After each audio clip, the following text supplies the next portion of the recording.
একাদশ শ্রেণীর দ্বিতীয় সেমিস্টারের ছাত্রছাত্রীদের জন্য আজকের এই ভিডিওটি খুব ইম্পর্টেন্ট, খুব গুরুত্বপূর্ণ হতে চলছে। তোমাদের মধ্যে যাদের ইতিহাস রয়েছে, তোমরা এই ভিডিওটি সম্পূর্ণ দেখবে।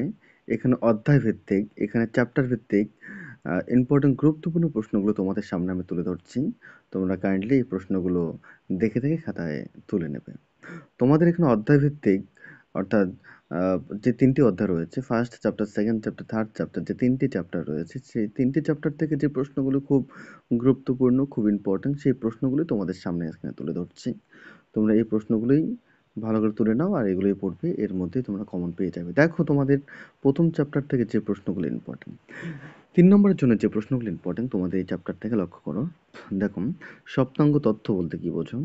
অর্থশাস্ত্রের মূল বিষয়বস্তু কি ছিল? ইক্তা ব্যবস্থা বলতে কি বোঝায়? অর্থশাস্ত্রে বর্ণিত মণ্ডল তত্ত্ব সম্পর্কে যা জানা লেখো। চীনের ম্যান্ডারিন সম্পর্কে যা জানো লেখো। মন শব্দের ব্যবস্থা সম্পর্কে টিকা। ধর্ম হচ্ছে রাষ্ট্রের সংজ্ঞা ও মূল বৈশিষ্ট্য। পরবর্তী প্রশ্ন দেখো, ৮ নম্বর কি রয়েছে? কৌটিল্য কে ছিলেন? কৌটিল্যকে কেন ভারতের মেকিয়াভেলি বলা হয়? নেক্সট, সক্রেটিস বিখ্যাত গান। তোমাদের এই ফার্স্ট চ্যাপ্টার থেকে ৪ নম্বরের জন্য যে প্রশ্নগুলো খুব ইম্পর্টেন্ট দেখো। ফতোয়ায়ে জাহাঙ্গীর গ্রন্থের গুরুত্ব কি? জিয়াউদ্দিন বরনী নরপতিত্বের আদর্শ সম্পর্কে কি মত প্রকাশ করেছেন? নেক্সট দেখো, টমাস হবস রাষ্ট্রের সার্বভৌম শক্তি বলতে কি বুঝিয়েছেন? পরবর্তী দেখো, নেক্সট, মনসবদারি প্রথার সুফল ও কুফল উল্লেখ করো। এই অধ্যায় থেকে ৮ নম্বরের জন্য যে প্রশ্ন ইম্পর্টেন্ট দেখো, ৩টি প্রশ্ন দেওয়া হয়েছে, ৩টির মধ্যে যে কোনো একটি অবশ্যই তোমরা কমন পাবে, নিশ্চিত থাকো। দেখো, কৌটিল্য অর্থশাস্ত্রে রাজতন্ত্র রাজনীতি সম্পর্কে যা ধারণা দিয়েছেন তা ব্যাখ্যা করো। পরবর্তী, জিয়াউদ্দিন বরণের ফতোয়ায়ে জাহাঙ্গীর গ্রন্থে রাজতন্ত্র রাজনীতি বিষয়ে যে কি ধারণা ছিল আলোচনা করো। পরবর্তী দেখো, ৩ নম্বরের যে প্রশ্নটি রাখা হয়েছে এখানে, দিল্লির সুলতানি রাষ্ট্রের প্রকৃতি আলোচনা করো। অথবা জিয়াউদ্দিন বরণী দিল্লির সুলতানি রাষ্ট্রের প্রকৃতি সম্পর্কে কি মত প্রকাশ করেছেন আলোচনা করো। প্রশ্নটি দুভাবে হতে পারে।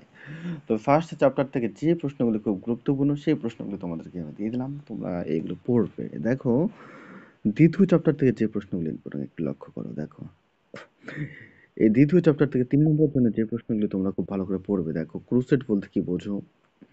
ভক্তিবাদের মূল কথা কি? এর ৩টি বৈশিষ্ট্য উল্লেখ করো। রেনেসাঁ বলতে কি বোঝো? গোল্ডেন কাউন্সিল কি?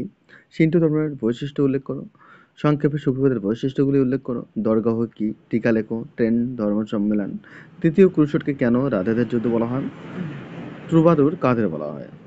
দেখো, এখান থেকে ৪ নম্বরের জন্য যে প্রশ্ন ইম্পর্টেন্ট, সাহিত্য সংস্কৃতিতে ক্রুসেডের প্রভাব কি পড়েছিল আলোচনা করো।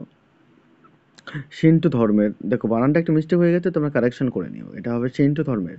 শিন্টো ধর্মের নীতি ও আদর্শ উল্লেখ করো। প্রথম ক্রুসেডের সংক্ষিপ্ত বর্ণনা দাও। সামন্ততন্ত্র বলতে কি বোঝো? এর বৈশিষ্ট্য উল্লেখ করো।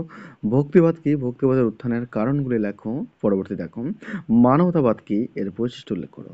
আর হ্যাঁ, একটা কথা, এই অধ্যায় থেকে তোমাদের ৮ নম্বর প্রশ্ন থাকছে না, এখান থেকে ৩ নম্বর প্রশ্ন থাকবে আর ৪ নম্বর প্রশ্ন থাকবে। চলো, তোমাদের আরেকটি চ্যাপ্টার, অর্থাৎ থার্ড চ্যাপ্টার থেকে যে প্রশ্নগুলো ইম্পর্টেন্ট সেগুলো এবার ফলো করো। দেখো, যেগুলো প্রশ্ন তোমাদেরকে দিচ্ছি সেগুলো ভালো করে পড়লেই হবে। দেখো, অন্যান্য বইগুলোতে আছে প্রচুর প্রশ্ন, এত প্রশ্ন পড়া অসম্ভব ব্যাপার, কাজে আমি বাছাইকৃত প্রশ্নগুলো দিচ্ছি, এগুলো পড়লেই এনাফ। দেখো, এই থার্ড চ্যাপ্টার থেকে ৩ নম্বরের জন্য যে প্রশ্নগুলো খুব গুরুত্বপূর্ণ, যেগুলো না পড়লেই নয়, যেগুলো পড়তেই হবে তোমাকে। দেখো, ডাইনাবিদ্যা কি? এর উদ্দেশ্যগুলি লেখো। প্রযুক্তি বিপ্লব বলতে কি বোঝো? মুদ্রণ শিল্পে জাপানের অবদান উল্লেখ করো। নিবিড় কৃষি বলতে কি বোঝো?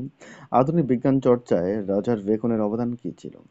৬ নম্বর যে প্রশ্নটি রাখা হয়েছে, জাদুবিদ্যার ৩টি বৈশিষ্ট্য উল্লেখ করো। সমুদ্রযাত্রী হিসেবে আমেরিকা বেশভূষের কৃতিত্ব নিরূপণ করো। কাকে কেন ভারত আধুনিক মুদ্রণ যন্ত্রের জনক বলা হয়? পরবর্তী, ভাস্কো ডা গামা কিভাবে ভারতে আসেন তার আলোচনা করো। দেখো, ৪ নম্বরের জন্য যে প্রশ্নগুলো ইম্পর্টেন্ট এই চ্যাপ্টার থেকে, অপারেশন বলতে কি বোঝো? অপারেশন বা কিমিবিদ্যার গুরুত্ব কি? কাকে কেন ভারতের প্লেনি বলা হয়?